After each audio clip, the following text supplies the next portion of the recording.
السلام علیکم dear reader and listeners, Urdu novels library میں آپ کا ڈھیر سارا ویلکم۔ لہو سے لال بایانی شو عمر کی ایپیسوڈ نمبر 96 لے کر حاضر ہوئی ہوں۔ اگر آپ نے ابھی تک میرے اس چینل کو سبسکرائب نہیں کیا تو جلدی سے بھی سبسکرائب کر دیں، لائک اینڈ شیئر کریں اور اپنی رائے کامنٹ باکس میں لازمی دیں۔ تو چلیں سٹارٹ کرتے ہیں۔ وہ ہسپتال کے کوریڈور میں تیز تیز قدم اٹھاتا چلا آ رہا تھا۔ اس کے ہاتھ میں ایک فائل تھی اور چہرے پر ایک الوہی سی مسکان تھی۔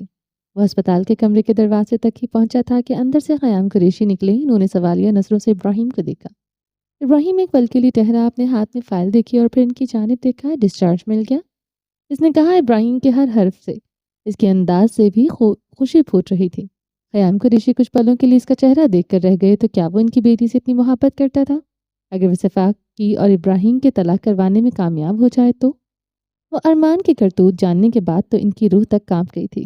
کیا ابراہیم کے علاوہ کوئی اور شخص اس روئے زمین پر موجود تھا جو ان کے نازک جان بیٹی کو ہتھیلی کا چھالا بنا کر رکھتا، جو انتقام میں آئی ہوئی لڑکی کو اس قدر محبت اور شفقت سے رکھ سکتا؟ وہ اپنی محبت والی بیوی سے کس حد تک عشق کرتا ہوگا؟ قیام قریشی اس شخص کو دیکھ کر رہ گئے تھے۔ وہ اس سے معافی مانگنا چاہتے تھے اور اس کا شکریہ ادا کرنا چاہتے تھے، مگر کمبخت انا ہمیشہ کی طرح آڑے آ گئی تھی۔ وہ خاموشی سے ایک جانب ہو گئی تو انہوں نے راستہ چھوڑ دیا اور ابراہیم دروازہ کھول کر اندر چلا گیا۔ کمرے کا دروازہ کھلا تو وہ مریض کے ڈھیلے سے لباس میں ملبوس کمرے کے وسط میں کھڑی تھی۔ کلائیوں پر زخموں کے نشان تھے اور زخم کچھ کچے تھے، ابھی بھرے نہیں تھے۔ کچھ زخم بھر چکے تھے۔ ختیجہ اس کا ہاتھ تھامے اس کو چلنے میں اس کی مدد کر رہی تھی۔ صفا ایک پل کے لیے لڑکھڑائی تو وہ فائل وہیں پھینک کر آگے بڑھا۔ وہ ایک ہی پل میں اس کو تھام گیا تھا، ابھی لگ جاتی۔ اس نے تعصب سے صفا کی جانب دیکھا۔ جہاں صفا کی سانس پھولی تھی وہیں ابراہیم کی سانس بھی سینے میں اٹک گئی تھی۔ نہیں لگتی ابراہیم، اور کب تک اس کو باہوں میں اٹھائے پھرو گے؟ ڈاکٹر نے کہا ہے اس کو چلنے پھرنے کی عادت ڈالنی ہوگی۔ کچھ مشکل ہوگی مگر آہستہ آہستہ یہ ٹھیک ہو جائے گی۔ ختیجہ نے اس کو ڈپٹا تو ابراہیم نے بے چارگی سے صفا کی جانب دیکھا۔ وہ مسکراہٹ دبائے سر جھکا گئی۔ ہاں، اپنی ماں سے ڈانٹ پڑوا کر بہت خوش ہونا، آخر کار بن گئی نا روایتی بیوی۔ وہ ناک سکیڑ گیا۔ صفا نے ہونکوں کی طرح اس کو دیکھا۔ وہ ختیجہ ہنس دی۔ کوئی بات نہیں، تم اس کو منال سے ڈانٹ پڑوا دینا، حساب برابر ہو جائے گا۔ صفا نے بے چارگی سے ابراہیم کی جانب دیکھا۔ وہ کندھے اچکا گیا۔ وہ نہیں ڈانٹیں گے مجھے۔ صفا نے خود ہی اپنا دفاع کیا۔ اچھا، وہ تو میں دیکھوں گا۔ ابراہیم نے چیلنج کیا تو صفا نے ہونٹ گول کیے۔ یعنی وہ اتنی سی بیوی کو اپنی ماں سے ڈانٹ پڑوائیں گے ابراہیم گورسی؟ اس نے اس قدر معصومانہ انداز میں کہا کہ ابراہیم کا دل سینے سے نکلنے کو بے تاب ہوا تھا۔ اس نے ختیجہ کی پرواہ کیے بنا اس کو اپنی پناہوں میں سمایا اور بارہا اس کا سر چوما۔ ختیجہ خود ہی سرخ پڑ گئی۔ ابراہیم نے اس کو لا کر بیڈ پر بٹھایا اور ایک آئنٹمنٹ اٹھا کر اس کے پیروں پر لگائی۔ ختیجہ نے فائل اٹھائی اور وہیں رکھی ایک کرسی پر بیٹھ گئی۔ یہ فائل کس چیز کی ہے ابراہیم؟ وہ فائل کے صفحے پلٹنے لگی۔ ابراہیم نے مسکرا کر صفا کی جانب دیکھا تو وہ دیکھ ہی اس کو رہی تھی۔ صفا نے سوالیہ نگاہ اس پر ڈالی۔ سوچو کس چیز کی فائل ہے؟ وہ کہتا دوبارہ اس کے پیروں پر آئنٹمنٹ لگانے لگا۔ بتا دینا، صفا جھنجھلائی۔ ابراہیم نے آئنٹمنٹ کا ڈھکن لگایا اور ٹشو سے ہاتھ صاف کرتا اٹھ کھڑا ہوا۔ صفا کو جواب دیے بنا اس کا سامان سمیٹنے لگا تھا۔ صفا الجھی سے اس کو دیکھ رہی تھی۔ ختیجہ بھی ان کو نم آنکھوں سے فائل دیکھ رہی تھی۔ کیا ہوا، بتائے گا کوئی کچھ؟ صفا نے جھنجھلا کر کہا تھا۔ وہ دونوں مسکراہٹ دبائے اپنا کام کرتے رہے۔ اسی دوران دروازہ کھلا تو مرجان بھاگتا ہوا اندر داخل ہوا اور آ کر صفا کے پاس کھڑا ہوا۔ کب آئے تم؟ ابھی دادو بھی آئے ہیں۔ آنٹی نہیں آئیں؟ صفا نے اس کے پیچھے دیکھا۔ منال نے نفی میں سر ہلایا۔ مرجان نے دھیان سے اس کے دونوں ہاتھوں کو دیکھا۔ وہ ہاتھ اب ٹھیک ہوتے جا رہے تھے۔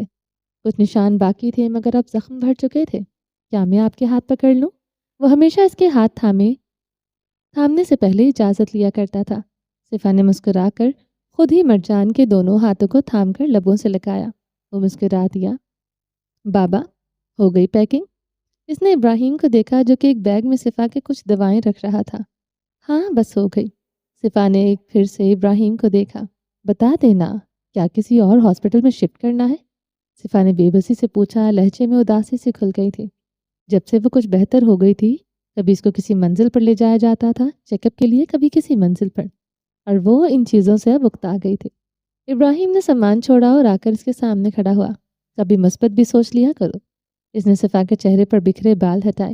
وہ خالی خالی نگاہوں سے اس کو دیکھے گئی۔ چھٹی مل گئی ہے، گھر جا رہے ہیں، وہ بولا تو صفا کی آنکھیں پوری کھل گئیں۔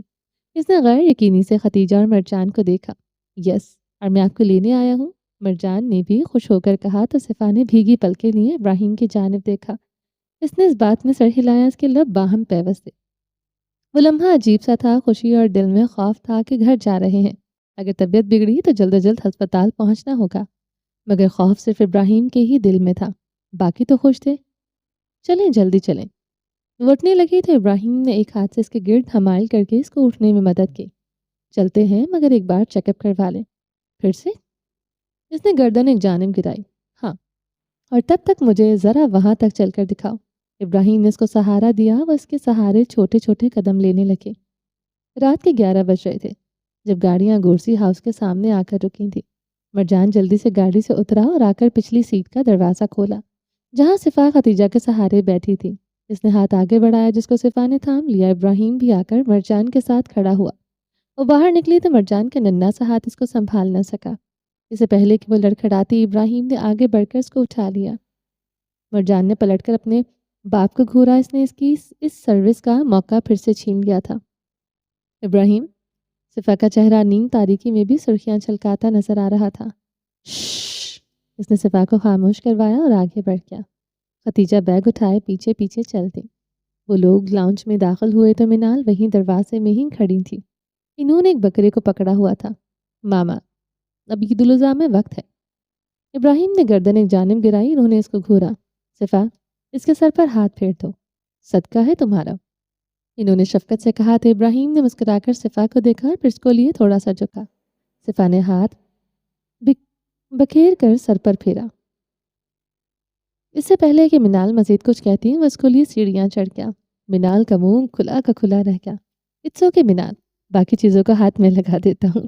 مرجان نے آگے بڑھ کر خدمت پیش کی تو سب ہنس دیے۔ ختیجہ نے آگے بڑھ کر منال کو گلے لگایا۔ ابراہیم نے ایک ہاتھ سے ڈور ناپ گھمائی، دروازہ کھولا تو صفا کی آنکھیں پھیل گئیں۔ سارے کمرے میں نرم ترین کارپٹ بچھا ہوا تھا۔ ہر شے ایسی تھی کہ جیسے روئی کے گالے ہوں۔ بیڈ شیٹ سے لے کر سائڈ ٹیبل کے کورز اتنے نرم اور اون سے بنے ہوئے تھے کہ وہ دیکھ کر رہ گئی۔ اس نے آگے بڑھ کر صفا کو کسی قیمتی خزانے کی طرح بیڈ پر لٹا دیا۔ اس کا تکیہ درست کیا، اس کو بیڈ میں یوں ٹکا دیا کہ صفا کو اپنا بدن بھی محسوس نہیں ہو رہا تھا۔ درد تو دور کی بات، آرام دہ ہے، کہیں کچھ چپ تو نہیں رہا؟ ابراہیم نے اے سی کا ٹمپریچر سیٹ کرتے ہوئے پوچھا، کیونکہ کمرے میں حد سے زیادہ خنکی ہو رہی تھی۔ وہ بنا جواب دیے چت لیٹی ہوئی تھی۔ کیا ہوا؟ ابراہیم ریموٹ رکھ کر مڑا اور جھک کر اس کے بال تکیے پر درست کیے۔ ان کو باندھ دوں؟ اس نے دفتن پوچھا تو صفا نے نم آنکھوں سے نفی میں سر ہلایا۔ کچھ تو بولو، وہ پریشان ہوا تھا۔ صفا نے ایک ضبط کا ایک گھونٹ حلق سے نیچے اتارا اور اپنے بالوں میں سرایت کرتا ہوا اس کا ہاتھ تھاما۔ ابراہیم یک ٹک سا دیکھے گیا۔ صفا نے اس کا ہاتھ لبوں سے لگایا تو ابراہیم کی ڈولتی دنیا ایک پل کے لیے ٹھہر سی گئی۔ کتنے دنوں بعد اس کو صفا کا لمس نصیب ہوا تھا۔ یوں لگا تھا جیسے سونامی کی لپیٹ میں آئے سمندر میں ایک دم سکوت سا چھا گیا ہو، جیسے آندھیوں کی زد میں آئے کسی پرندے کو اچانک ایک غار مل گیا ہو پناہ کے لیے۔ جس پرندے کا گھونسلہ کچھ ہی دیر پہلے ان آندھیوں نے تنکا تنکا بکھیر دیا تھا، اس پرندے کو رہنے کے لیے ایک نیا اور محفوظ مسکن مل گیا تھا، اور وہ پرندہ اب وہاں بیٹھ کر آندھیوں کے گزر جانے کا انتظار کر رہا تھا تاکہ ہوائیں تھم جائیں اور شاخوں پر سے پتے نکل آئیں، پھولوں کی کونپلیں پھوٹی، اور وہ پھلدار درخت اپنا گھونسلہ پھر سے تعمیر کر سکے۔ کچھ دیر کے لیے ہی صحیح، اس کو پناہ مل گئی تھی۔ اس کا ہاتھ ہنوز صفا کے ہاتھوں میں تھا اور وہ اس کے ہاتھ کو لبوں سے لگائے ہوئے تھی۔ ابراہیم نے جھک کر اس کی پیشانی شدت سے چومی تھی۔ ٹھیک ہو جاؤ جلدی سے، وہ جذب سے کہتا پیچھے ہٹا۔ شربتی آنکھوں میں امڑتے جذبات کی وجہ سے جو بے رنگ موتی پلکوں پر آن ٹھہرے تھے، اس نے ان کو جیسے پی لیا تھا۔ کیا ہم اندر آ سکتے ہیں؟ ابراہیم پلٹا تو دروازے میں وہ تینوں نمونے کھڑے دانت نکال رہے تھے۔ جہاں صفا شرمندہ سی ہوئی تھی، وہیں ابراہیم ڈھٹائی سے مسکراتا ہوا اس کے پاس ہی ٹک گیا۔ آپ لوگ اندر آ چکے ہیں، اس نے کہا تو یاقوت نے سر کھجایا، جبکہ مرجان دانت نکالتا ہوا اس کے پاس پہنچا۔ دینا کا ہاتھ یاقوت کے ہاتھوں میں تھا۔ شفا، وہ پرجوشی سے چلائی تھی۔ صفا نے یاقوت کو پاس آنے کا اشارہ کیا۔ وہ دینا کو لے کر پاس آیا۔ اس سے پہلے کہ دینا صفا پر چھلانگ لگا دیتی، ابراہیم نے آگے بڑھ کر اس کو اچک لیا۔ ایک پل کے لیے صفا کے دل کی دھڑکن ہی بند ہو گئی تھی، جبکہ ابراہیم سانس تک رک گیا تھا۔ بابا، شفا؟ دینا صفا کے پاس جانا چاہتی تھی۔ ابراہیم نے دینا کو گلے لگایا۔ ایک پل کے لیے وہ سب پریشان ہو گئے تھے۔ ابراہیم، مجھے لگتا ہے کہ مجھے دینا میجک کی اشد ضرورت ہے، صفا نے ہلکے پھلکے انداز میں کہا تو وہ اس کو دیکھ کر رہ گیا۔ صفا نے آنکھوں سے ہی اس کو اشارہ کیا تھا۔ ابراہیم نے گود میں اٹھائے ہی دینا کو اس کے قریب کیا تو اس نے صفا کے گال چومے۔ دینا میجک؟ وہ نعرہ لگا کر پیچھے ہٹی۔ یس، دینا میجک۔ ابراہیم نے دینا کے گال چومے۔ ختیجہ گھر پہنچی تو ان کے چہرے سے تکان واضح تھی۔ انہوں نے اپنی چادر اتار کر رکھی، گلے میں ایک باریک سا دوپٹہ تھا۔ وہ آ کر صوفے پر ڈھہ گئی۔ پانی؟ انہوں نے چونک کر دیکھا تو خیام قریشی کھڑے تھے، ہاتھ میں پانی کا گلاس لیے۔ وہ ان سے پہلے گھر واپس آ گئے تھے، جبکہ وہ صفا کو چھوڑ کر آئی تھی۔ ان کے ہاتھ میں پانی کا گلاس دیکھ کر وہ حیران رہ گئی تھی۔ انہوں نے دوبارہ پانی کا گلاس سامنے کیا تو ختیجہ نے ہڑبڑا کر پانی کا گلاس تھام لیا۔ وہ بھی ان کے پاس ہی بیٹھ گئے تھے، دونوں ہاتھوں کو باہم ملایا، یوں ہی سر جھٹکائے بیٹھ گئے۔ ختیجہ نے 2 گھونٹ پانی پی کر گلاس پانی کے ٹیبل پر رکھا اور ان کی جانب پہلو بدلا۔ آپ کی طبیعت ٹھیک ہے؟ ہاں، یک لفظی جواب آیا اور اس کے بعد ایک لمبا وقفہ خاموشی کا آیا۔ میں کھانا لگا دوں؟ وہ کہہ کر اٹھنے لگی، مگر خیام نے ان کا ہاتھ تھام کر ان کو بٹھا لیا۔ وہ یک ٹک سے ان کو دیکھے جا رہی تھی۔ بہت تھک گئے ہیں نا ہم ختیجہ؟ ان کی اداس سی آواز آئی۔ وہ ہنوز سر جھکائے بیٹھے تھے۔ ختیجہ نے ان کے بازو پر ہاتھ رکھا۔ اب تو سب ٹھیک ہو گیا نا؟ انہوں نے تسلی دینا چاہی، مگر خیام نے نفی میں سر ہلایا۔ نہیں ختیجہ، کبھی کچھ ٹھیک نہیں ہو سکتا۔ جو نقصان ہو چکے ہیں ان کی بھرپائی کبھی نہیں ہو سکتی۔ سفیان نے اپنی بیٹی کو کھو دیا اور میں نے اپنے واحد بیٹے کو، اور دیکھو پھر بھی آج ہم دونوں ایک ساتھ ہی ایک ہسپتال میں ایک ہی ذات کے لیے دعا گو تھے۔ انہوں نے آخری بات کہتے ہوئے ختیجہ کی جانب دیکھا۔ پتہ ہے کیوں ختیجہ؟ انہوں نے پوچھا تو ختیجہ نے کسی ٹرانس کے تحت نفی میں سر ہلایا۔ کیونکہ مرنے والوں سے زیادہ زندہ اہم ہوتے ہیں۔ ہم تب تک زندہ لوگوں کی قدر نہیں کرتے جب تک وہ موت کے منہ میں نہیں پہنچ جاتے۔ ان کو کھو دینے کا خوف ہمیں ایک پل کے لیے ان لوگوں سے انجان کر دیتا ہے جو ہمیں چھوڑ کر ہمیشہ کے لیے چلے گئے، اور ہم ان کے لیے غمگین تھے۔ ہم ان کے غم میں ایسے ڈوبے کہ اپنے سامنے موجود زندہ لوگوں کو فراموش کرتے رہے۔ میں بھی اپنے بیٹے کی جدائی پر غمگین سا تھا۔ اس کی موت کا غم، اس کا دکھ کبھی میرے دل سے مدمل نہیں ہو سکتا تھا۔ جب میں نے اپنی بیٹی کو موت کی آغوش میں جھولتے دیکھا تو ایک پل کے لیے میں اپنے بیٹے کا غم بھول گیا۔ انہوں نے ایک گہری سانس خارج کی، کیونکہ صفا بے قصور تھی۔ ہم نے اس کی زندگی کو تباہ کر دیا، اس سے اس کی معصومیت چھین لی۔ ہم اس کے گناہگار ہیں، مگر وہ بیٹی تھی شاہ صاحب، اور بیٹیاں ماں باپ کا ہر ظلم، ان کی گئی ہر زیادتی معاف کر دیتی ہیں۔ بیٹیوں کے دل بہت بڑے ہوتے ہیں شاہ صاحب۔ وہ زخمی سا مسکرائے، مگر ان دونوں میں سے ایک چیز کا اندازہ ہو گیا ہے کہ میرے لیے اب میری بیٹی ہی اہم ہے، کیونکہ اولاد تو اللہ نے دی تھی، جو اس نے واپس لے لیا اس کا کیا غم۔ اگر اس نے مجھے بیٹی سے نوازا ہے تو میں اپنی محرومیوں کا اور اپنے غم کا بوجھ اس پر نہیں ڈالوں گا۔ ختیجہ نے ان کے کندھے پر ہاتھ رکھا، ان کا کندھا سہلایا۔ میں بہت تھک گیا ہوں ختیجہ، بس اب سکون چاہتا ہوں، انہوں نے تکان سے کہتے ہوئے صوفے کی پشت سے ٹیک لگا دی۔ ختیجہ کی آنکھیں نم تھیں۔ آخر کار خیام قریشی کو ان کی غلطیوں کا احساس ہو گیا تھا، مگر کیا کسی کی اہمیت کا اندازہ ہونے کے لیے حادثات کا ہونا ضروری ہے؟ کیا ہوا اگر ہم کسی حادثے کے پیش آنے سے پہلے اپنی قریب لوگوں کی قدر کرنا شروع کر دیں؟ پریٹی لیڈی، آپ کو کہیں درد تو نہیں ہو رہا نا؟ مرجان اس کے پاس کھڑا تھا۔ نہیں، میں ٹھیک ہوں، صفا مسکرائی۔ تم لوگ جا کر سو جاؤ اب۔ ابراہیم نے مرجان اور یاقوت کو باری باری دیکھا۔ ہم لوگ آج یہیں رہیں گے، پریٹی لیڈی کا خیال رکھنے کے لیے۔ مرجان نے کھلے دل سے پیشکش کی تھی، جس پر ابراہیم نے آئیبرو چکا کر اس کو دیکھا۔ اور تمہیں کیوں لگتا ہے کہ اس کو تمہاری ضرورت ہوگی؟ ابراہیم جتانے والے انداز میں بولا تھا۔ کیونکہ جب ماما بیمار ہوتی تھی ہم دونوں ان کا خیال رکھتے تھے زیادہ تر، اس لیے پریٹی لیڈی کا خیال بھی ہم لوگ ہی رکھیں گے۔ وہ گردن اکڑا گیا۔ جہاں صفا مسکرا دی تھی، وہیں ابراہیم کی مسکراہٹ اچانک سے سمٹ گئی تھی۔ اف، جانے والے کہاں کہاں یاد آتے ہیں۔ یاقوت نے اپنے باپ کا چہرہ دیکھا تو چل کر اس کے پاس آیا، جبکہ مرجان نہ جانے اب صفا سے کیا کہہ رہا تھا۔ ابراہیم ایک پل کے لیے بہرا ہو گیا تھا۔ اس کو اپنے ارد گرد کسی چیز کی خبر نہیں تھی۔ دینا اس کی گود میں بیٹھی تھی، اس کی داڑھی کے ساتھ کھیل رہی تھی۔ پچھلے چند دنوں میں اس کی شیو بڑھ گئی تھی۔ ہسپتال کے چکروں میں وہ خود کو یکسر ہی بھول گیا تھا۔ ابراہیم ہوش میں تب آیا جب یاقوت نے اس کے ہاتھ پر اپنے ننھے ننھے سے ہاتھ رکھے تھے۔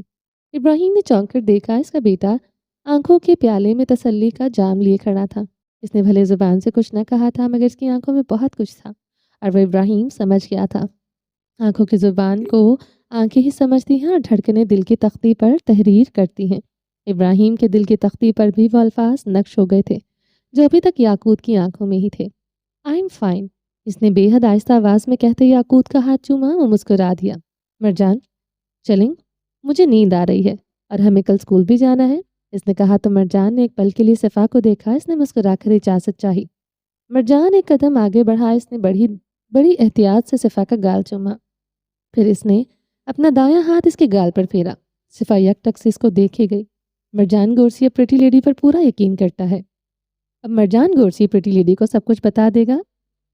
وہ اعتراف کرنا چاہتا تھا۔ صفا نے آئبرو سکیڑے، وہیں ابراہیم بھی ٹھٹکا، مگر یاقوت کے تاثرات الگ تھے، وہاں حیرت تھی۔ کیا بتانا چاہتا ہے مرجان گورسی؟ صفا نے نرمی سے پوچھا۔ یہی کہ مرجان کو زہرا نے کچھ کہا تھا، کچھ ایسا کہ جس کے بعد مرجان نے پریٹی لیڈی اور بابا پر ٹرسٹ کھو دیا۔ وہ بولتا جا رہا تھا، ابراہیم اور صفا کے تاثرات پل پل بدل رہے تھے، مگر پھر یاقوت نے مجھے بتایا کہ میں غلط ہوں۔ پھر اس نے بتایا کہ ضروری نہیں ہوتا کہ جو ہم دیکھیں اور سنیں وہ سچ ہوتا ہے، کبھی کبھی سچ چھپا بھی ہوتا ہے۔ مرجان، ابراہیم نے اس کو متوجہ کرنے کی کوشش کی۔ صفا نے نفی میں سر ہلایا۔ ابراہیم خاموش ہو گیا۔ وہ چاہتی تھی کہ مرجان بولتا رہے۔ مرجان نے ایک نظر اپنے باپ کو دیکھا۔ آئی ایم گلٹی بابا، اور جب ہم گلٹی ہوں تو قبول کر لینا چاہیے، اس لیے میں قبول کرتا ہوں کہ پریٹی لیڈی کے بیڈ پر کیڑے میں نے ڈالے تھے۔ وہ بولا تو ابراہیم کی آنکھیں پھیل گئیں۔ صفا کا حلق خشک ہوا، مگر وہ لوگ خاموش رہے، اور بابا کی شیونگ فوم میں بھی میں نے خراب کی تھی۔ اب کی بار تو صفا کی آنکھیں ابل پڑیں، جبکہ ابراہیم کا دماغ چکرا گیا تھا۔ اور مرجان نے یہ سب کیوں کیا؟ وہ حیرت زدہ سے بولی۔ مرجان کسی ٹرانس میں لگ رہا تھا، وہ کسی روبوٹ کی طرح بولے جا رہا تھا۔ اس کا چہرہ کبھی کسی بھی تاثر سے عاری تھا، وہ کچھ بھی محسوس نہیں کر پا رہا تھا۔ اس کو بس آج قبول کرنا تھا، کیونکہ مرجان کو بتایا گیا تھا کہ بابا اور پریٹی لیڈی نے مل کر مرجان کو اور باقی سب کو دھوکہ دیا ہے۔ واٹ؟ ابراہیم کی آواز حلق سے نہیں نکل رہی تھی، اور آج اپنی زندگی کی سب سے بڑی کنفیشن سن رہا تھا۔ یس، مجھے بتایا گیا تھا کہ آپ لوگوں نے پہلے سے شادی کی ہوئی تھی اور ماما کو دھوکہ دیا، حالانکہ ایسا نہیں تھا نا یاقوت؟ اس نے مڑ کر یاقوت سے کنفرم بھی کرنا چاہا۔ ابراہیم نے بے یقینی سے یاقوت کو دیکھا۔ یاقوت نے اس بات میں سر ہلایا۔ مجھے زہرا نے کہا تھا یہ سب، مگر وہ غلط تھی۔ شاید اس کو کوئی غلط فہمی ہوئی تھی، کیونکہ یاقوت نے بتایا کہ ایسا کچھ نہیں تھا، بلکہ پریٹی لیڈی کو بہت کچھ برداشت کرنا پڑا۔ کچھ ایسا ہوا جو کہ غلط تھا، مگر وہ ہم لوگوں کو بڑے ہونے پر ہی معلوم ہوگا، ابھی ہم چھوٹے ہیں نا۔ مگر مجھے یاقوت نے اتنا بتا دیا ہے کہ جو کچھ بھی ہوا ہے اس میں نہ بابا کا قصور تھا نہ پریٹی لیڈی کا۔ ابراہیم تو ساکت رہ گیا، وہ سانس تک نہیں لے پا رہا تھا۔ آخر یاقوت نے ایسا بھی کیا سمجھا دیا تھا اس کو کہ کیونکہ وہ مرجان کو اچھی طرح سے جانتا تھا، اور زہرا نے یہ بھی غلط بتایا تھا کہ پریٹی لیڈی کسی کو پسند کرتی تھی، حالانکہ وہ تو کڈنیپ ہوئی تھی، بالکل جیسے آیت ہوئی تھی، ہے نا بابا؟ وہ اب کی بار مڑا تھا۔ ابراہیم اپنی جگہ پر شل تھا، البتہ صفا کے چہرے کا رنگ اڑ چکا تھا۔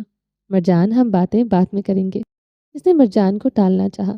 نہیں، مجھے پہلے سوری کرنے دے، مگر ہاں، آپ لوگ چاہیں تو سزا دے سکتے ہیں، میرے بستر پر کیڑے چھوڑ سکتے ہیں، اور شیو تو میں کرتا نہیں۔ تو وہ تھوڑی پر انگلی جماتے اپنی سزا تجویز کر رہا تھا۔ مرجان گو۔ ابراہیم کی مدھم مگر سخت غیر آواز آئی تھی۔ نو بابا، مجھے اپولوجائز کرنے دے۔ مرجان گو۔ وہ اب کی بار دہاڑا تھا۔ مرجان لرز گیا تھا۔ یاقوت نے آگے بڑھ کر مرجان کا ہاتھ تھاما۔ مرجان سہم سا گیا تھا۔ ابراہیم پلیز۔ صفا بھی ہڑبڑائی۔ چپ ہو جاؤ، اپنی حد بھول گیا ہے یہ۔ ایک ملازمہ کی باتوں میں آ کر اس نے اپنی ماں اور باپ پر اٹیک کیا۔ وہ اٹھ کھڑا ہوا۔ دینا جو کہ نیند میں جھول رہی تھی اچانک سہم سے گئی۔ ابراہیم، بچہ ہے وہ۔ صفا نے اٹھنا چاہا۔ بچہ نہیں ہے؟ کیا اس کو اپنے پرائے کا فرق نہیں پتا؟ اگر یہ کیڑوں کے بجائے کچھ اور کر دیتا، اگر تمہارے کھانے میں کچھ ملا دیتا، اگر تمہیں کہیں سے گرا دیتا تو کیا تب بھی تم یہی کہتی؟ مرجان اب بالکل دم ساتھ گیا تھا۔ وہ سہم تو گیا تھا، اس کو لگا تھا کہ اپنی غلطی مان لینے کے بعد ڈانٹ نہیں پڑتی، یا تو سزا ملتی ہے یا پھر معافی، اور اس کو زیادہ امید معافی کی تھی، مگر وہ ڈانٹ کے لیے ریڈی نہیں تھا۔ اس نے یاقوت کا ہاتھ زور سے پکڑ کر اپنے ہاتھوں میں جکڑا۔ کیا یہ اتنا بے وقوف تھا کہ ایک معمولی ملازمہ کی باتوں میں آ گیا؟ میں تو اس کو اپنی سب سے ذہین اولاد سمجھتا تھا، مگر یہ سب سے بے وقوف نکلا۔ تم سے تو اچھا یاقوت تھا جس نے پوچھ لینا مناسب سمجھا، وہ کرب سے بولا تھا۔ مرجان نے گردن جھکائی ہوئی تھی، اس کو اب مزید گلٹ ہو رہا تھا، سے آنکھوں کی ساری چمک مانند پڑ گئی تھی۔ ابراہیم پلیز۔ وہ کہتی ہوئی کوہنی سے سہارے اٹھنے لگی مگر بازو کا زخم درد کرنے لگا۔ ایک جگہ سے تو پٹی سے ہلکا سا خون بھی رسنے لگا تھا، مگر ابراہیم کا دھیان تو بس مرجان پر تھا۔ وہ کھا جانے والی نظروں سے اس کو گھور رہا تھا۔ میری نظروں سے دور ہو جاؤ، وہ گرجا۔ ابراہیم پلیز، صفا کی آواز رند گئی۔ مرجان نے بے اختیار صفا کی جانب دیکھا جو کہ وہ مشکل ٹیک لگائے اس کو دیکھ رہی تھی۔ وہ بے اختیار آگے بڑھا۔ Pretty lady, I am sorry. وہ رو دینے کو تھا مگر وہ اتنی آسانی سے اپنے آنسو نہیں بہنے دیا کرتا تھا۔ یہاں آؤ، صفا نے مرجان کو اپنے قریب آنے کا کہا، اس نے کہتے ہوئے باہیں پھیلا دی۔ نو۔ مرجان نے ہونٹ کھول کی یہی نفی میں سر ہلایا۔ مرجان کم ہیئر، صفا نے دوبارہ کہا تو اس نے سر اٹھا کر صفا کو دیکھا۔ وہ مسکرا کر اسی کی جانب دیکھ رہی تھی۔ آپ کو پین ہوگی۔ اس نے صفا کی خون آلود پٹی دیکھی۔ اٹس اوکے، صفا نے سرگوشی کی۔ مرجان نے ایک بار ابراہیم کو دیکھا، اس کی شعلہ اگلتی نگاہوں سے فرار ممکن نہ تھا، اس لیے اس نے صفا کی آغوش میں ہی پناہ ڈھونڈی۔ وہ اس کی باہوں میں چہرہ چھپا گیا۔ اٹس اوکے مرجان، تم ابھی بچی ہو اور بچوں سے غلطیاں ہو جاتی ہیں۔ اکثر لوگ بچوں کو مینیپولیٹ کرتے ہیں اور معصوم بچے ان کی باتوں میں آ جاتے ہیں۔ تم اس کی باتوں میں آئے یعنی تم معصوم تھے اور اس نے تمہیں مینیپولیٹ کیا یعنی وہ ایول تھی۔ وہ مدھم سے لہجے میں کہہ رہی تھی۔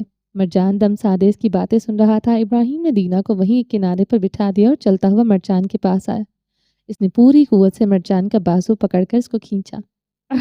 صفا کر راہ کر رہ گئی۔ ابراہیم نے ایک پل کے لیے اس کو دیکھنے لگا۔ اس کا آسمان کو چھوتا ہوا غصہ جس پر وہ پہلے ہی مشکل سے ضبط کیے ہوئے تھا ایک پل کے لیے ماتھم ہوا۔ اس نے آنکھیں زور سے بند کی اور کھول دی۔ پھر اس نے سر چھٹکا اور زمین پر بیٹھا مرجان جو کہ خوفزدہ زدہ اس نے مرجان کو دونوں کندھوں سے تھام کر ایک بار تو جھنجھوڑا تھا۔ کیا کرتے رہے ہو تم اس کے کہنے پر؟ ابراہیم کی آنکھوں میں سختی ہنوز قائم تھی، البتہ اب آواز قدرے ماتھم تھی۔ مرجان یک ٹکسا اس کو دیکھے گیا۔ بولو، ابراہیم نے سختی سے کہا۔ وہ اس نے کہا تھا کہ آپ دونوں نے ماما کو دھوکہ دیا تھا، اس لیے مجھے پریٹی لیڈی کو سزا دینی چاہیے۔ ابراہیم نے لب کھینچ لیے۔ وہ کہتی تھی بابا کا قصور نہیں ہے مگر میں نے آپ دونوں کو سزا دی۔ ابراہیم نے مرجان کا مضبوط لہجہ دیکھ کر ایک پل کے لیے آئیبرو چکائے تھے کیونکہ مرجان کو انصاف پسند ہے۔ اگر غلطی آپ دونوں کی تھی تو سزا بھی آپ دونوں کو ملنی تھی۔ ابراہیم شاکڈ رہ گیا۔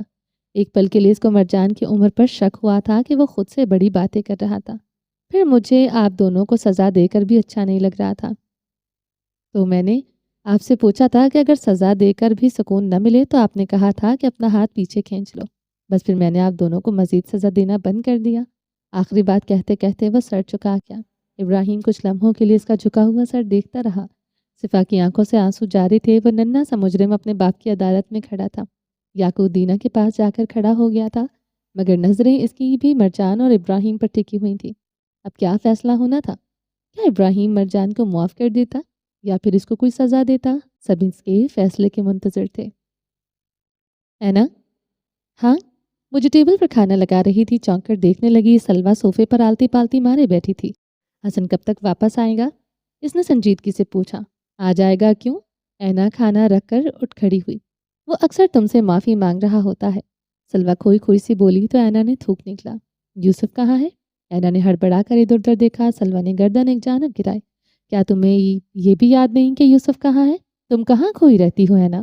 اس نے کسی بڑے کی طرح ماتھے پر ہاتھ مارا کہ اینا بے چارگی سے اس کی جانب دیکھا۔ وہ حسن کے ساتھ ہی گیا ہے۔ اوہ اچھا، ہاں یاد آیا۔ وہ پھیکا سا مسکرائے۔ تم بتاؤ نا، تم اس کو معاف کیوں نہیں کر دیتی؟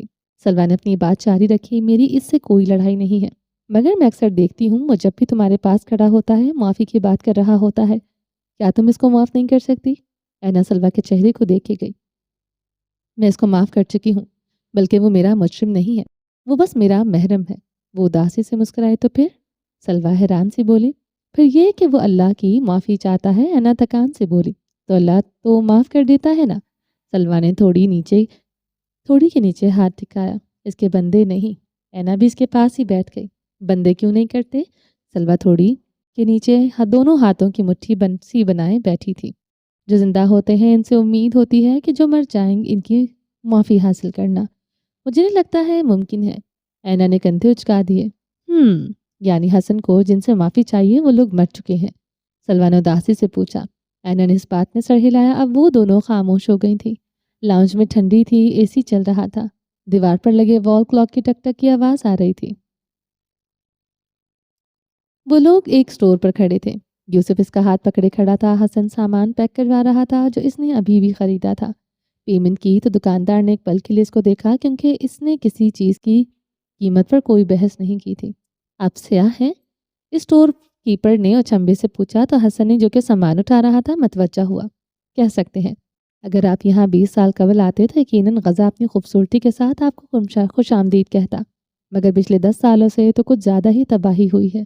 اور عارضگی سے کہہ رہا تھا، شہروں کی خوبصورتی نہیں ان کے لوگ معنی رکھتے ہیں، اور جو یہاں رہتی ہیں وہ میرے لیے بہت معنی رکھتی ہیں۔ وہ کہتے ہوئے کب سے مسکرا دیا۔ اس کو خود اندازہ نہیں ہوا تھا۔ آہا، تو محبت کا چکر ہے؟ اسٹور کیپر ہلکے پھلکے انداز میں بولا تو حسن چونکا۔ محرم کا چکر ہے؟ ہاں تو محرم محبوب ہی ہوتا ہے۔ اس نے سر چٹکا۔ نہیں، محرم محرم ہوتا ہے اور محبوب محبوب۔ حسن نے خود کو کہتے سنا۔ یہ تو شرک ہوا۔ وہ آدمی پھیکا سا مسکرایا۔ حسن کے چہرے پر مسکراہٹ کہیں تحلیل ہو گئی۔ شرک؟ ہاں شرک۔ دیکھو اگر تمہارا محرم کوئی اور ہے اور محبوب کوئی اور ہے تو یہ شرک ہے، محرم کے ساتھ بھی اور محبوب کے ساتھ بھی۔ اگر تم نے محرم چن لیا ہے تو بس اس پر ایمان لے آؤ، اس کے بعد کسی اور کو مت سوچو۔ اگر تم اس کے بعد بھی کسی اور کو سوچتے رہو گے تو محرم اور محبوب کا درجہ نہیں دو گے تو تم شرک کے مرتکب ٹھہرو گے، اور کلمہ عشق میں شرک ناقابل معافی گناہ ہے۔ حسن کے چہرے کا سارا خون جیسے نچڑ گیا ہو، چہرہ پیلا زرد پڑ گیا تھا۔ محرم کے آنے سے پہلے کوئی محبوب ہو سکتا ہے، کیونکہ ایمان سے پہلے زمانہ کفر میں انسان شرک کرتا ہے۔ جب ایمان لے آئے تو پھر شرک کو ترک کر دو، پھر یہ شرک تمہیں ہلاک کر دے گا، پھر بس اپنے محرم کے ہو جاؤ۔ عشق توحید کا نام ہے، اس میں کسی تیسرے کی جگہ نہیں ہوتی۔ تو کیا ایمان لانے کے بعد پچھلے گناہ معاف ہو جاتے ہیں؟ حسن نے تجسس سے پوچھا۔ وہ تو اسٹور کیپر جو اسی کا ہم عمر معلوم ہوتا تھا ہنس دیا۔ یہ بھی پوچھنے کی بات ہے بھلا؟ اس نے ہاتھ چلایا۔ پر کچھ گناہ بہت بڑے ہوتے ہیں۔ حسن نے اداسی سے پوچھا۔ سمندر کی جھاگ سے زیادہ نہیں ہو سکتے۔ وہ کہتا ہے کہ اگر گناہ سمندر کی جھاگ کے برابر بھی ہوں تو وہ بھی معاف ہو جائیں گے، تو پھر کیوں غم کرتے ہو؟ پر اگر میں نے انسانوں کا نقصان کیا ہو، اگر میں انسانوں کا مجرم ہوا تو؟ حسن کو اپنے دل کی دھڑکن نہیں سنائی دے رہی تھی۔ پھر ان انسانوں سے معافی مانگو، کہہ کر وہ آدمی پلٹ گیا اور اپنے کام میں مصروف ہو گیا۔ حسن کا سفر جہاں سے شروع ہوا تھا وہیں تمام ہوا۔ اس گفتگو میں کچھ حاصل نہ ہو سکا۔ وہ کچھ پلوں کے لیے کاؤنٹر پر موجود سامان کو گھورتا رہا۔ یوسف نے اس کا ہاتھ پکڑ کر ہلایا تو وہ سوچوں کے بھنور سے نکلا۔ اس نے سر جھٹک کر سامان اٹھایا اور یوسف کو لیے اپنی گاڑی کی جانب بڑھ گیا۔ اس سکوت کو ڈور بیل نے توڑا۔ ان دونوں نے چونک کر دیکھا، لگتا ہے وہ آ گیا۔ سلویٰ کے چہرے پر خوشی سی درائی۔ اینا نے اس کے چہرے کی چمک دیکھی تو ایک پل کے لیے ٹھٹکی، کیونکہ وہ لوگ جو گنہگار ہوتے ہیں وہ بچوں کے دلوں میں جگہ نہیں بنایا کرتے۔ وہ لوگ ابھی بیٹھی ہی تھی کہ دروازہ کھلا، کیونکہ چابیاں حسن کے پاس بھی تھی۔ اس نے گود میں یوسف کو اٹھایا ہوا تھا اور اس کے ایک ہاتھ میں کچھ شاپنگ بیگز تھے۔ یوسف مسکرا کر کبھی سلویٰ کو دیکھتا تو کبھی اینا کو۔ اینا اٹھ کھڑی ہوئی، وہ لوگ چلتے ہوئے اس کے پاس آئے۔ وہ کچن کی جانب جانے لگی کہ حسن نے یوسف کو نیچے اتارا اور اس کے سامنے آ کھڑا ہوا۔ کیا ہوا؟ یہ سامان۔ اس نے بیگز اس کے سامنے کیا۔ ابھی ختم نہیں ہوا تھا سامان؟ اینا نے ایک نگاہ اس کے چہرے پر ڈالتے ہوئے سامان پکڑ لیا۔ ہاتھ منہ دھو لو، کھانا لگا رہی ہوں میں، وہ کہہ کر کچن میں گم ہو گئی۔ وہ واپس آ کر سلویٰ اور یوسف کے درمیان بیٹھ گیا۔ تم جانتے ہو کہ اینا نے تمہیں معاف کر دیا؟ سلویٰ نے ذرا قریب ہو کر سرگوشی کی۔ وہ اس کے چہرے کی رنگت بحال کرنا چاہتی تھی۔ حسن نے چونک کر دیکھا۔ ہاں۔ سلویٰ نے زور و شوروں سے اس بات میں سر ہلایا۔ وہ کہتی ہے کہ اگر تم اس کے مجرم نہیں محرم ہو۔ حسن، یہ محرم کیا ہوتا ہے؟ اس نے اب معصومیت سے پوچھا۔ حسن کو اچھو لگا تھا۔ یوسف فوراً صوفے پر کھڑا ہوا، اس کی گردن کی پشت مسلنے لگا۔ امو ایسا ہی کیا کرتی تھی۔ ساتھ ساتھ اس نے بتانا لازمی سمجھا۔ حسن نے باری باری ان دونوں کو دیکھا، پھر اس نے یوسف کو کھینچ کر اپنی گود میں گرایا۔ یوسف بڑی بڑی گول گول آنکھوں سے اس کو دیکھے گیا۔ سلویٰ کے لیے کیا لائے تھے؟ حسن نے اس کو گدگدی کی۔ یوسف ہنسنے لگا، جبکہ سلویٰ نے چونک کر ان دونوں کو دیکھا۔ میں آپا کے لیے ایک تالا لایا تھا، یوسف نے ہنستے ہوئے جواب دیا۔ تالا؟ سلویٰ کا منہ کھل گیا۔ ہاں، یہ کہہ رہا تھا، حسن بتانے لگا، مگر یوسف نے ہنستے ہوئے حسن کے منہ پر ہاتھ رکھا۔ حسن نے اس کے ہاتھ کو پرے ہٹایا۔ نہیں نہیں، میں بتاتا ہوں نا۔ یوسف نے ہنستے ہوئے پھر سے اس کے منہ پر ہاتھ رکھا۔ حسن نے اس کو گدگدی کی تو یوسف نے چیخنا چلانا شروع کر دیا۔ چھوڑ دو اس کو، اینا کچن سے چلائی تھی۔ حسن نے یوسف کو قابو کیا۔ بتاؤ نا کیوں لایا تھا یہ میرے لیے تالا؟ سلویٰ نے حسن کا کندھا پکڑ کر ہلایا۔ یہ کہہ رہا تھا آپا کی زبان بہت چلتی ہے، اس کو تالا لگانا ہے۔ حسن نے ہنستے ہوئے کہا تو سلویٰ کی آنکھیں پوری پھیل گئی۔ یوسف کے بچے سلوا نے اٹھ کر یوسف پر حملہ کرنا چاہا تو حسن نے یوسف کو صوفے پر گرایا اور خود پر اس پر جھک کر اس کو بچانے لگا۔ ان تینوں کے کہکے گونجنے لگے۔ اینا نے مڑ کر لاؤنج میں دیکھا، وہ سر چھٹک کر رہ گئی۔ دل کے نہال خانوں میں خوشی نے رقص کیا تھا۔ وہ کھانا لے کر واپس آئے اور وہ لوگ ابھی تک گھتم گھتا تھے۔ میں نے کہا تھا نا منہ ہاتھ دھو لو۔ اس نے حسن اور یوسف کو گھورا جبکہ سلوا خفاسی سینے پر بازو لپیٹے بیٹھی تھی۔ شیروں کے ہاتھ منہ دھلے ہی ہوتے ہیں، ہے نا یونس، ہے نا یوسف؟ حسن نے یوسف سے کہا۔ اس نے جلدی سے اس بات میں سر ہلایا۔ اچھا، اور اگر شیروں کے بیلن سے دھلائی ہو جائے تو زیادہ چمک جائیں گے، کہتے وہ کچن سے بیلن لینے گئی۔ پیچھے سے حسن نے یوسف کو اٹھایا اور واش روم کی جانب دوڑ لگا دی۔ اینا ہنستے ہوئے واپس آئی اور اس کے ہاتھ میں پانی کا جگ تھا۔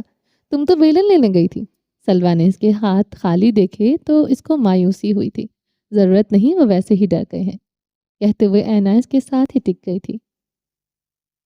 کمرے میں سناٹا چھایا ہوا تھا۔ سب لوگ اس وقت ابراہیم کی جانب متوجہ تھے اور ابراہیم سامنے سر جھکائے کھڑے مرجان پر نگاہیں گاڑے ہوئے تھا۔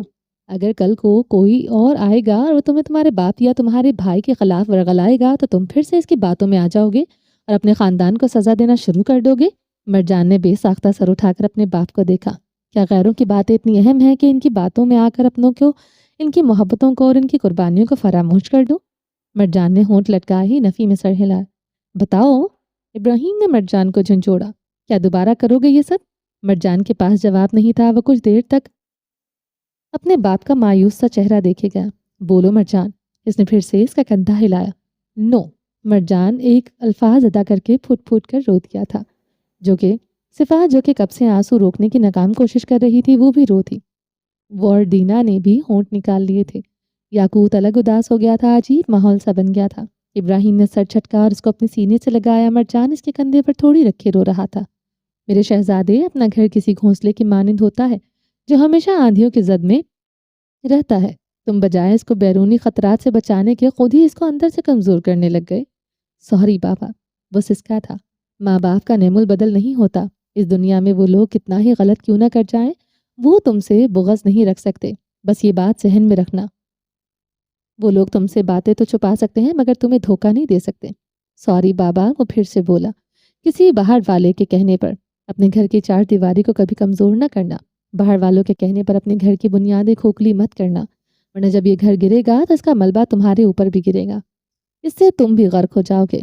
سوری بابا۔ کچھ دیر وہ اس کے کندھے پر تھوڑی ٹکائے اس کے کندھے پر آنسو بہاتا رہا۔ ابراہیم نے اس کو پکڑ کر سامنے کیا۔ ابراہیم کی اپنی آنکھیں بھی سرخیاں چلکا رہی تھیں۔ اس نے مرجان کا چہرہ صاف کیا اور اس کے گال چومے۔ اگر کبھی کوئی بدگمانی آئے دل میں تو بات کرو، خواہ سامنے کوئی بھی ہو۔ بات کرنے سے ہچکچاؤ مت، بات کو حل کرو، اور اگر مقابل تمہیں کچھ نہیں بتا رہا تو انتظار کرو صحیح وقت کا، کیونکہ حق بات زیادہ دیر نہیں چھپتی۔ مگر اس دوران اپنے پر اعتماد قائم رکھو، ٹھیک ہے نا؟ مرجان نے اس بات میں سر ہلایا۔ ابراہیم نے اس کے ماتھے سے اس کے سیاہ بال ہٹائے، اس کا ماتھا بارہا چوما۔ وہ اس کا ہاتھ تھامے اٹھا اور یاقوت کے پاس آیا۔ اگر ماں باپ میں سے کسی سے بات نہ کر سکو تو اس کو دیکھ لینا، یہ تمہارا بھائی ہے، تمہارا خون، اس کا اور تمہارا خمیر۔ اس سے دل کی بات کرنا اور اسی سے اپنا غم بانٹنا۔ یاقوت نے مسکرا کر مرجان کو دیکھا۔ مرجان نے زوروں شوروں سے اس بات میں سر ہلایا۔ اب جا کر سو جاؤ۔ ابراہیم نے ان دونوں کے سر پر ہاتھ پھیرا۔ اور میری سزا؟ مرجان نے گردن اٹھا کر دیکھا۔ جب اعتراف کر لیا جائے تو پھر سزا معاف ہو جایا کرتی ہے۔ مرجان کچھ دیر پلکیں چپکتا رہا، پھر کچھ سمجھ کر اس بات میں سر ہلانے لگا۔ کچھ دیر میں وہ دونوں جا چکے تھے۔ ابراہیم نے دینا کو بیوی کوٹ میں بٹھایا۔ وہ سہمی سی ہوئی تھی، جلد ہی سو گئی تھی۔ آخر کار وہ پلٹا تو صفا ابھی تک بیڈ روم سے ٹیک لگائے بیٹھی تھی۔ آنکھوں کے کنارے نم تھے اور پلکیں نمی سے بوجھل تھی۔ اس نے خفگی سے رخ موڑ لیا۔ کم آن، اب تم نہ شروع ہو جانا۔ اس نے گردن ایک جانب گرائی۔ مجھے آپ سے کوئی بات نہیں کرنی۔ آپ نے اس کو اتنا ڈانٹا۔ وہ سوں سوں کرتی بولی، یہ ضروری تھا۔ کچھ باتیں سختی سے، پیار سے اور جذبات سے سمجھانی پڑتی ہیں۔ اگر آج اس کو جانے دیتا وہ پھر کسی کی باتوں میں آ جاتا۔ تمہیں پتا ہے ایک کچے کانوں والا مرد کس قدر ناکام ٹھہرتا ہے؟ وہ کہتا ہوا آ کر اس کے پاس بیٹھا۔ وہ بچہ ہے ابراہیم، آپ کیوں بھول جاتے ہیں؟ صفا نے تعصب سے اس کی جانب دیکھا۔ بچوں کی ہی ذہن سازی کی جاتی ہے، مردوں کی نہیں۔ اس نے مضبوط لہجے میں کہا تو صفا چپ ہو گئی۔ بیٹوں کی غلطیوں کو اتنی جلدی معاف نہیں کرنا چاہیے، ورنہ ان کو زاویار بنتے دیر نہیں لگتی۔ وہ روانی میں کہہ گیا۔ صفا نے بے بسی سے اس کی جانب دیکھا۔ I am sorry. اپنی غلطی کا احساس ہوتے ہی اس نے معافی مانگی تھی، پر سر جھکائے کتنے ہی زخم تازہ ہو گئے تھے۔ ابراہیم کی نظر دفتن اس کی پٹی پر گئی۔ یہ کیا ہوا ہے؟ وہ آگے کو کھسکا اور اس کا بازو دیکھنے لگا۔ وہ پتہ نہیں، شاید اٹھتے وقت۔ کیا مطلب ہے اٹھتے وقت؟ اس کی آواز بلند ہوئی۔ اتنی لاپرواہی۔ ابھی ہاسپٹل سے آئے ہیں اور تم نے آتے ہی، سب میری غلطی ہے، تمہیں وہاں سے لانا ہی نہیں چاہیے تھا۔ وہ اس کی بنا کوئی بات سنے بس بولے جا رہا تھا۔ یوں ہی بڑبڑاتے ہوئے اس نے فون نکالا۔ کس کو کال کر رہے ہیں؟ گاڑی نکلوا رہا ہوں، واپس جائیں گے ہسپتال۔ اور تم، بلکہ رہنے دو، میں کر لوں گا۔ وہ اٹھنے لگا۔ ابراہیم، صفا نے تکان سے کہتے ہوئے اس کا ہاتھ تھاما۔ وہ ایک پل کے لیے رکا۔ کیا ہو گیا ہے؟ ایسے کیوں ہو گئے ہیں آپ؟ کب تک یوں غیر یقینی کا شکار رہیں گے؟ آپ پرسکون کیوں نہیں ہو جاتے؟ میں نے کہا ہے کہ میں ٹھیک ہوں تو ٹھیک ہوں۔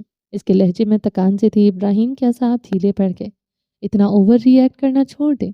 کوئی آپ سے کچھ نہیں چھین رہا۔ کیوں آپ کو اللہ پر توکل نہیں ہے؟ ابراہیم وہیں واپس بیٹھ گیا۔ اس کے پاس سر چکائے بیٹھا تھا۔ وہ سب کو دلیلیں دے دیا کرتا تھا، مگر صفا کی دلیلوں کے سامنے زیر ہو جایا کرتا تھا۔ اللہ پر توکل کرنا سیکھے۔ ہمارے ساتھ برے واقعات ہو جاتے ہیں، حادثات بھی ہو جاتے ہیں، مگر اس کا یہ مطلب تو نہیں ہے کہ ہم ہر وقت اپنے مقدر سے بدگمان ہی رہیں۔ امید رکھا کریں کہ آگے جو ہوگا وہ بہتر ہوگا۔ آج برا ہوا ہے تو کل اچھا بھی ہوگا۔ اگر اچھا وقت زیادہ دیر تک نہیں رہتا تو برا بھی نہیں رہتا۔ وقت گزر جاتا ہے۔ وہ بولتی جا رہی تھی اور ابراہیم گورسی چپ ہو گیا تھا۔ کسی بچے نے چھوٹی سی غلطی کر ڈالی، آپ اس کو اس طرح سکھاتے ہیں جیسے کہ وہ کوئی روبوٹ ہو اور اس کی پروگرامنگ میں مسئلہ آ گیا ہو۔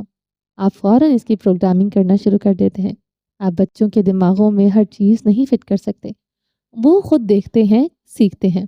ان کو ان کے تجربات کرنے دیا کریں۔ ہر بات ان کو پہلے سے سمجھا دیں گے تو وہ خود کیا سیکھیں گے؟ ابراہیم نے نگاہ اٹھائی۔ وہ اسی جانب دیکھ رہی تھی پریشانی سے۔ کیوں اس طرح خود کو اور دوسروں کو ہلکان کر دیتے ہیں؟ ابراہیم کچھ دیر بیٹھا، اس کا چہرہ دیکھے گیا، پھر اٹھا اور ڈریسنگ میں چلا گیا اور واپس آیا تو اس کے ہاتھ میں ڈریسنگ باکس تھا۔ وہ آ کر اس کے پاس بیٹھا اور اس کے بازو پر لگی پٹی کھولنے لگا۔ ٹھیک ہے یہ اب؟ صفا نے ہاتھ پیچھے کھینچنا چاہا۔ وہ کچھ نہیں بولا، بس اس کا ہاتھ پکڑے اس کے بازو سے پٹی ہٹاتا رہا۔ پٹی ہٹائی تو ایک بڑا سا نشان اس کا منتظر تھا، جس میں سے کہیں سے خون رس رہا تھا۔ ابراہیم نے کاٹن اٹھائی، دوا لگا کر زخم صاف کرنے لگا۔ وہ اتنی نرمی سے اس کا زخم صاف کر رہا تھا کہ جیسے اگر ذرا سے سختی دکھائی تو کہیں اس کا بازو ہی اس کے ہاتھ میں نہ آ جائے۔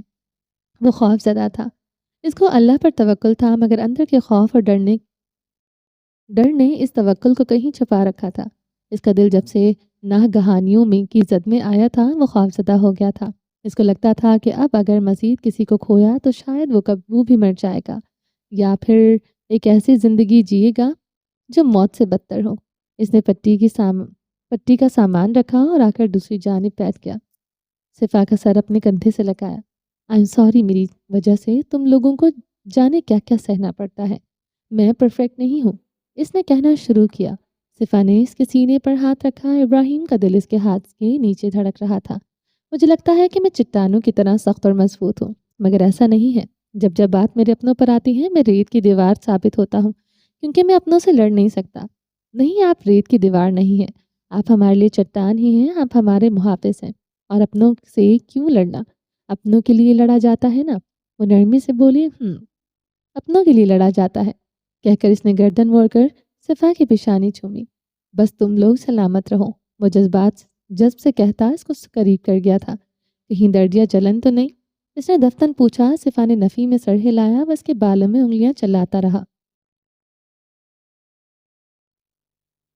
چلیں جی، باقی کا نیکسٹ ایپیسوڈ میں کنٹینیو کریں گے۔ امید ہے آپ کو یہ ایپیسوڈ پسند آئی ہوگی۔ اگر آپ نے ابھی تک ہمارے چینل کو سبسکرائب نہیں کیا تو جلدی سے بھی سبسکرائب کر دیں، لائک اینڈ شیئر کریں اور اپنی رائے کامنٹ باکس میں لازمی دیں۔ اور دوسرا چینل ہے ہدا ناولز کے نام سے، اس کو بھی جا کے جلدی سے سبسکرائب کریں۔ اپنا ڈھیر سارا خیال رکھیے گا، دعا میں یاد رکھیے گا۔ ملتے ہیں نیکسٹ ایپیسوڈ کے ساتھ، تب تک کے لیے اللہ حافظ۔